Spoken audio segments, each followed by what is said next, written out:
পাৰ হৈ গ'ল ৰাতিপুৱা মই ধুনীয়াকৈ বাঢ়ি বনিখিনি কৰি নে গা ধুব ওলাই যাওঁ বোলো এনেকৈ বুঢ়া মানুহটোতো আহি পেলাই মোকতো কৈ আছে যে মাই তোমাৰ মালিক কোনফালে গ'ল মোৰ কথা হ'লে মোৰ ৰাতিপুৱাই তোৰ মালিকৰ কথা কিয় সোধে দেহি মনত এটা সন্দেহ ভাৱ নাহেনে কওকচোন বাৰু আপোনাৰ সন্দেহ ভাৱ এটা নাহেনে বাৰু অ মুনিৰ চৰিত্ৰ মই বুজিব পাৰিলো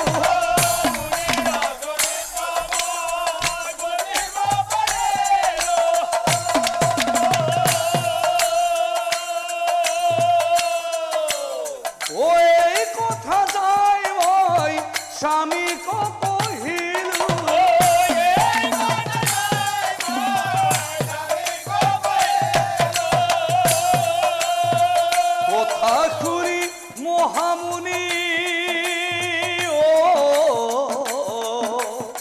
কথা শুনি মহামুনি অস্ত্ৰ তুলি লৈলা মুহুৰ আগতে স্বামীক কাঠিয়া পেলাইলা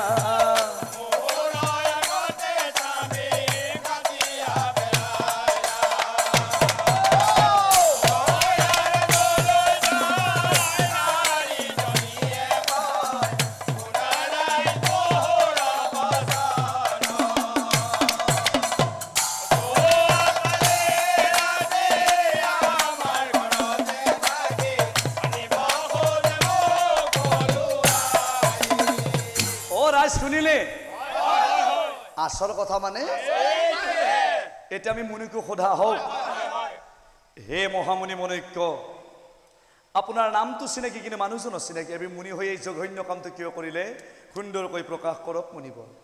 তেতিয়া মহামুনি মনৈক্য এইবাৰ গয়াৰেজক বিচাৰত কি বুলি কৈফিয়ত দিছিল ও কান্দি কান্দি মহামুনি গয়া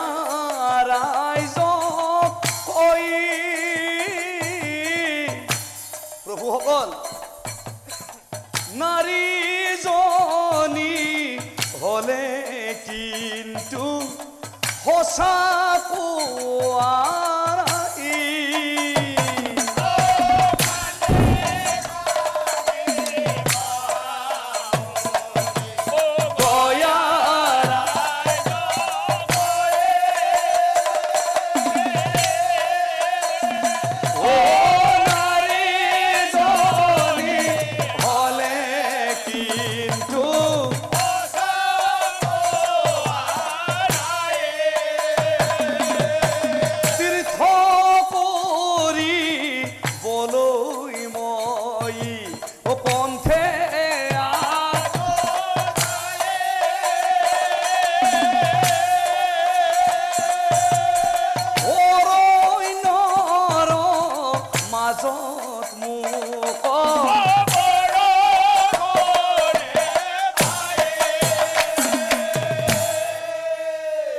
আৰু প্ৰভুসকল যেতিয়া অৰণ্যৰ মাজত মোক ধুমুহা বতাহে পালে সুন্দৰকৈ মই আহি পালে এখেতৰ গৃহত আশ্ৰয় বিচাৰিছোঁ নিশাটো পাৰ হৈ গ'ল ৰাতিপুৱা যেতিয়া মই মোৰ আশ্ৰমলৈ যাব খুজিলোঁ এখেতে ক'লে যে মুনিবৰ মোৰ এইজন স্বামীৰ লগত থকা ইচ্ছা নাই মই আপোনাৰ লগত যাওঁ তেতিয়া মই ক'লোঁ ও কিয় কোৱা এনে কথা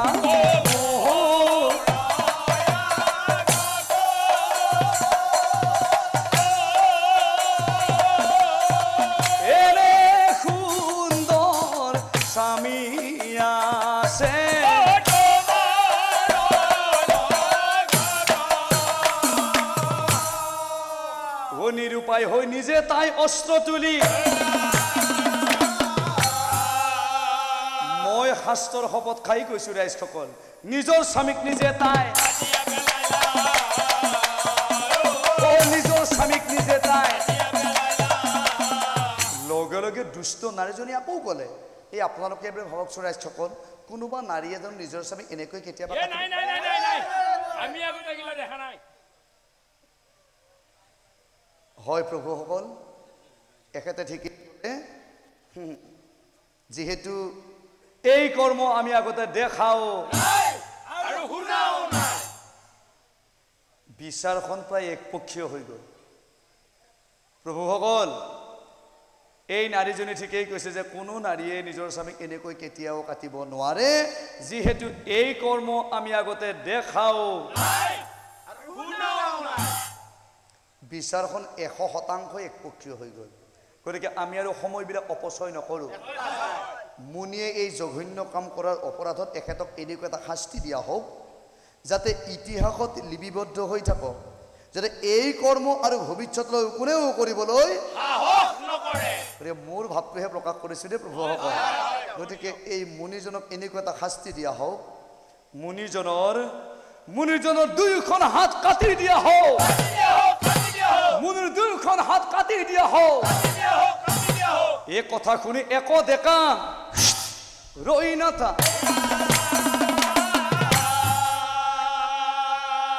তই এই সেই মহামণি মনৈক্য তোৰ নামটো চিনাকি কিনে মানুহজন চিনাকি তই মানুহ কটা মানুহ ওলাইছ হাত দাঙি দে মাথা মাৰ দাঙি দে তাৰ হাত দাঙি দে বুলি কৈছো তাৰ হাত দাঙি দে মানুহ কটা মানুহ ওলাইছ একে একে দুই হাত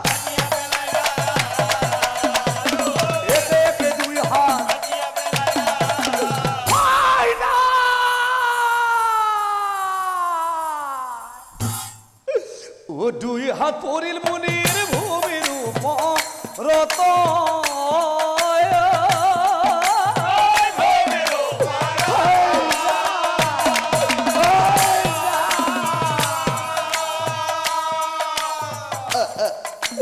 কাটিব লাগিল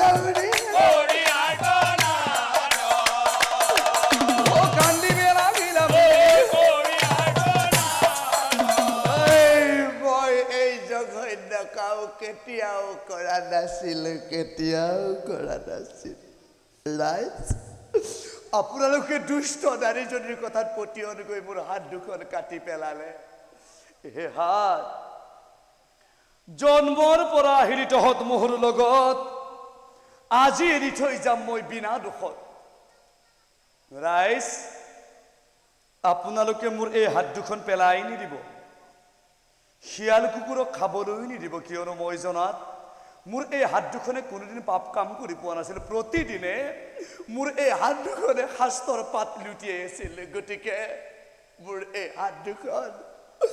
মানুহৰ দৰে সৎকাৰ কৰিব ও ভাই আমি একদম ভাল কাম নকৰিলো ভাই একদম ভাল কাম নকৰিলো এই মানুহজনে কেনেকৈ চিঞৰি আছে চা এখেতে বাৰে বাৰে কৈ আছে এখেতৰ হাত দুখৰে হেনো পাপ কাম কৰি পোৱা নাই প্ৰতিদিনে হেনো শাস্ত্ৰৰ পাত লুটিয়াই আছে গতিকে মানুহৰ হেনো অন্তিম অৱস্থাত কোৱা বাক্যটো ৰ'ব লাগে তেওঁ কি কৈছে ক গতিকে মুনিৰ বাক্যটো ৰওক গতিকে মুনিৰ এই কটা যোৱা হাত দুখনৰ লগতে সেই নাৰীজনীৰ গিৰিয়েককো সৎকাৰ কৰোঁ এই কথা শুনি গয়া ৰাইজ গৃহে প্ৰৱেশ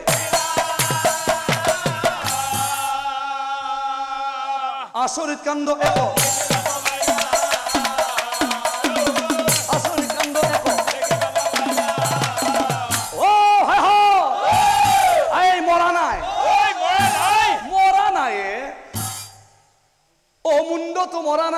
মুণ্ডটো মৰা নাই কথা কব খোজে ভয়তে সকলোবোৰ মুনিৰ কথা যোৱা হাত দুখন কোন ভালে আছে আৰু কিছু মানুহ মুনিৰ হাতৰ ওচৰলৈ তাতো কি অদ্ভুত দৃশ্য দেখে মুনিৰ হাত দুখনে হাত দুখনে আৰু সেই মুহূৰ্তত গয়া ৰাইজে প্ৰতিধ্বনি ভাহি অহা শুনিব পালে ও হৰে কৃষ্ণ হৰে ৰাম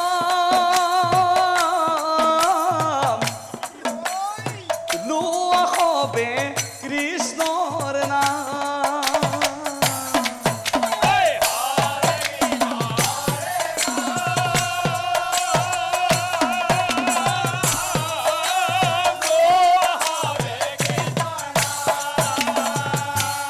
কাণ্ড দেখি গয়া ৰাইজ বিস্ময় মান এইফালে ঘৈণীয়ে কুমৰি গ'ল দেখি বাপ পাইলা ঘৈণীয়ে কুমৰি গ'ল এইফালে মহামুনিৰ মনৈক্যৰ অৱস্থা কি হ'ল ও হাতে কটা গ'ল মুনি কি কৰে পাই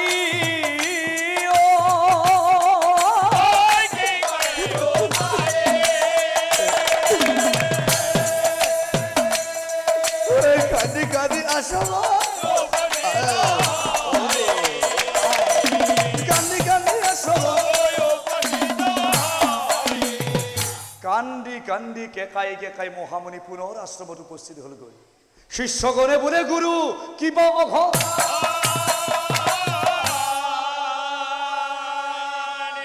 কান্দি কান্দি মুনি কলে কান্দি কান্দি মুনি কলে শিষ্যসকল দুখ নকৰিবা মোৰ হাত দুখন কটা যোৱা দেখা পাই তোমালোকে দুখ কৰিছা মোৰো দুখ লাগিছে এয়া মোৰ কৰ্মৰ ফল কিন্তু মই জনাত মোৰ এই হাত দুখনে কোনোদিন পাপ কাম কৰি পোৱা নাছিল প্ৰতিদিনে তোমালোকৰ সৈতে সন্ধিয়া সময়ত শাস্ত্ৰৰ পাত লুটিয়াই আছিল কিন্তু কিহৰ বাবে মোৰ এনেকুৱা অৱস্থা হ'বলৈ পালে এটা কাম কৰা তোমালোকে আনি দিয়া মোক এক কলৰ পাত তোমালোকে আনি দিয়া মোক এক কলৰ পাত তাতে বহি ধ্যান কৰি চাও কি পাপৰ ফলত মোৰ কটা গ'ল দুই হাত ও শিষ্যগণে আনি দিলা এক কলৰ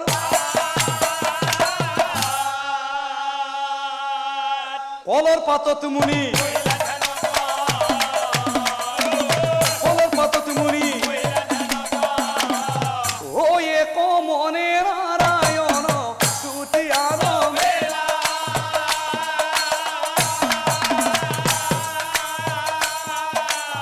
ও মুনিৰ আগে নাৰায়ণে ও মুনিৰ আগে নাৰায়ণে উঠা উঠা মোৰ পৰম ভক্ত মহামুনি মনৈক্য তোমাৰ স্তুতিত তুষ্ট হৈ গৈছো মই সঁচাকৈয়ে এই জনমত তুমি পাপ কাম কৰা নাছিলা পূৰ্ব জনমৰ পাপৰ ফলতহে তোমাৰ হাত কটা যায় আৰু কি পাপ কৰিছিলা শুনা কওঁ মই হে মোৰ পৰম ভক্ত মহামুনি পূৰ্ব জনমত তুমি এজন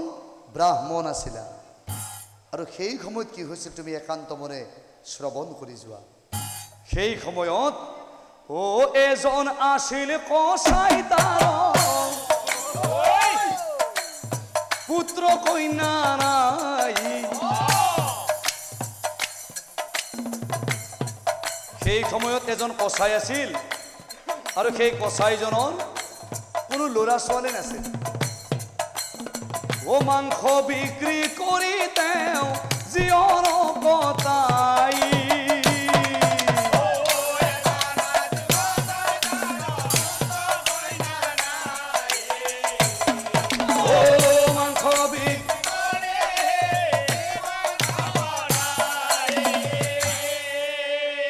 সেই কসাইজনে প্ৰতিদিনে কি কৰিছিল কত ছাগলী কাটে সীমা সংখ্যা নাই একদিনা শুনা পাছে যেন কথা হয়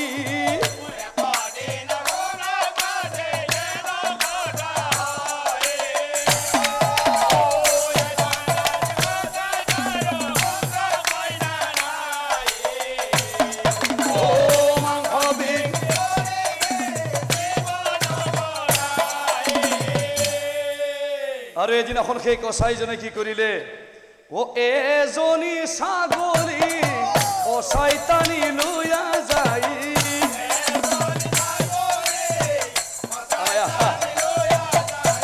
মোটা ভাং নাই মাই মোটা ভাং নাই মাই এলো মোটা ভাং আমাই ও এজনী ছাগলী কসাই টানি লৈ যায়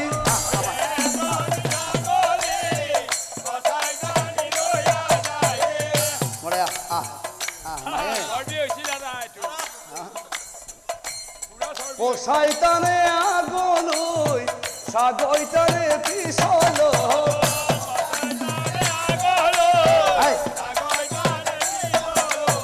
ও সাগরী জনি আগুয়াই না যায়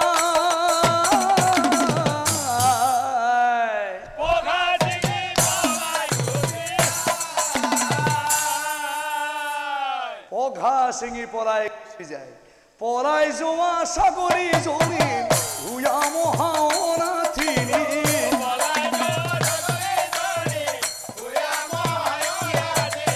ও তোমার গৃহত আশ্রয় ললে যায়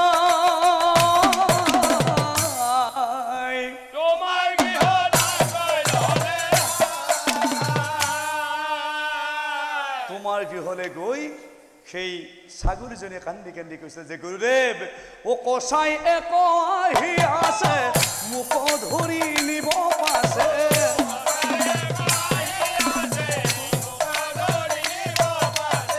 মই যদি মৰি যাওঁ কোনো কথা নাই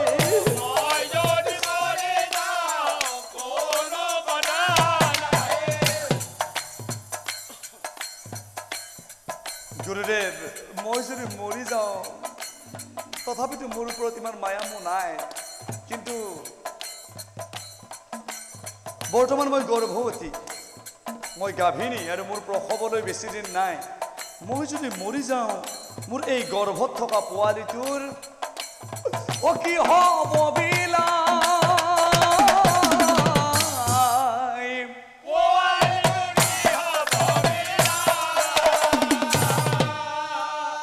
আৰ এনেকৈ সেই গাভিনী ছাগলীজনীয়ে কান্দি কাটি কাকুটি মিনতি কৰি এনেকৈ তোমাৰ গৃহত লুকাই থাকে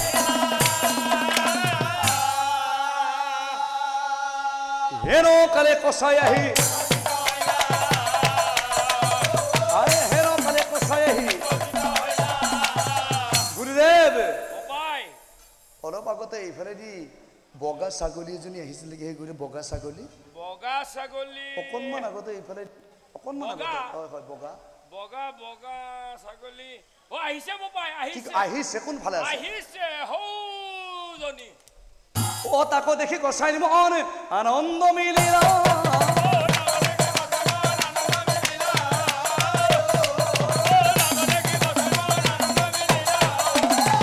ও তো ইয়াত লুকি আছে আহি হা তই বেটি তই ইয়াত লুকি আছে থাপ মাৰি ছাগলীজনী ক'ত যাবি তই এতিয়া ক'ত যাবি থাপ মাৰি ছাগলীজনী ক'ত যাবি তই এতিয়া গাঢ় কাহি তাতে দোকানত খুন্দিয়া খুন্দি লাগি আছে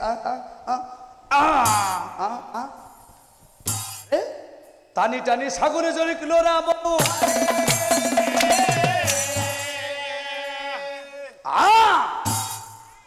গুৰুদেৱ ব্ৰাহ্মণক চাই কচাই ব্ৰাহ্মণক চাই কচাই গুৰুদেৱ অ লৰাব নোৱাৰো গুৰু মই কি কৰো উপায়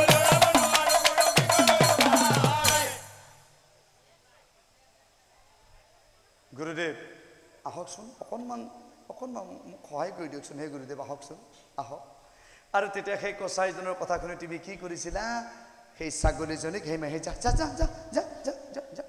যা ক'ত মুচাহি যা যা যা যা যা যা যা ঠেলি ঠেলি ছাগলীজনী দিলা উলিয়াই ঠেলি ঠেলি ছাগলীজনী আৰু তেতিয়াই সেই গাভিনী ছাগলীজনী তোমাক অভিশাপ দিছিল কি বুলি জানা হেৰৈ নিষ্ঠুৰ ব্ৰাহ্মণ হেৰৈ অহংকাৰী ব্ৰাহ্মণ আশ্ৰয় নিদিলি তোৰ গৃহত মৰিবলৈ ঠেলি দিলি তই মোক কচাই হাতত কি দুখ কৰিছিলো মাত্ৰ খন্তেক সময়ৰ বাবে তোৰ গৃহত মই আশ্ৰয় বিচাৰিছিলো খুন হেৰ নিষ্ঠুৰ ব্ৰাহ্মণ আজি তই যি তেজৰ গৰমত ৰংগ কৰি দুহাতেৰে ঠেলি ঠেলি তই মোক মৰিবলৈ কচাই হাতত গতাই দিলি মনত ৰাখিবি যি দুখন হাতেৰে তই মোক ঠেলি ঠেলি মৰিবলৈ কচাই হাতত গতাই দিলি এদিন নহয় এদিন তোৰ সেই দুয়োখন হাত কটা যাব তই নিশ্চয় জানিবি এদিন নহয় এদিন তোৰ সেই দুয়োখন হাত কটা যাব তই নিশ্চয় জানিবি এনেকৈ সেই গাভিনী ছাগলীজনী তোমাক অভিশাপ দিছিল এতিয়া বুজি পালানে মুনি মনৈক্য সেই ব্ৰাহ্মণজনেই আছিলা তুমি কসাই হল সেই নাৰীজনীৰ গিৰিয়েকজন আৰু ছাগলীজনী হল সেই দুষ্ট নাৰীজনী আৰু ছাগলীজনীৰ গৰ্ভত থকা পোৱালিটোৰ জন্ম হলে ঘৰ মানুহৰ গৃহত আৰু সেই উদণ্ড যুৱক হৈ তোমাৰ দুইখন হাত কাটি দিলে সেই উদণ্ড যুৱক হৈ তোমাৰ দুইখন হাত কাটি দিলে হে মোৰ পৰম ভক্ত মহামুনি মনৈক্য গোবধি ব্ৰহ্মবধি আৰু বধি যত হব পাপী নিষ্ঠাৰ হয় সাধুৰ সংগত হুমায়া তুম মজিয়ায়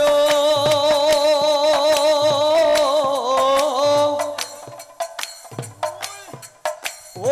পাপত মন ভুঞ্জিয়া প্রভু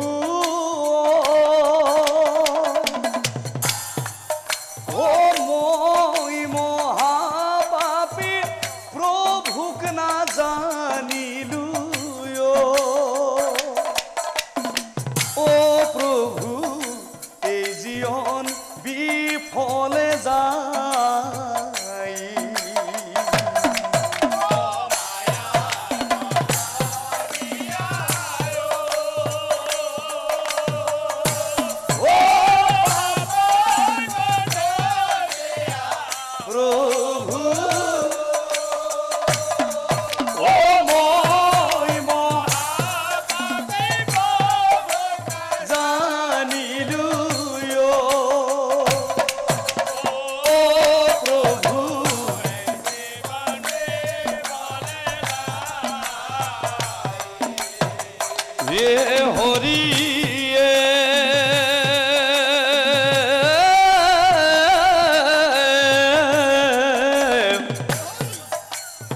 কৃষ্ণর কিঙ্করে কহে হরি নামে পাপ দহে রাম নাম খপাত ও হরি কৃষ্ণর কিঙ্করে কহে হরি নামে পাপ দহে রাম নাম খপাত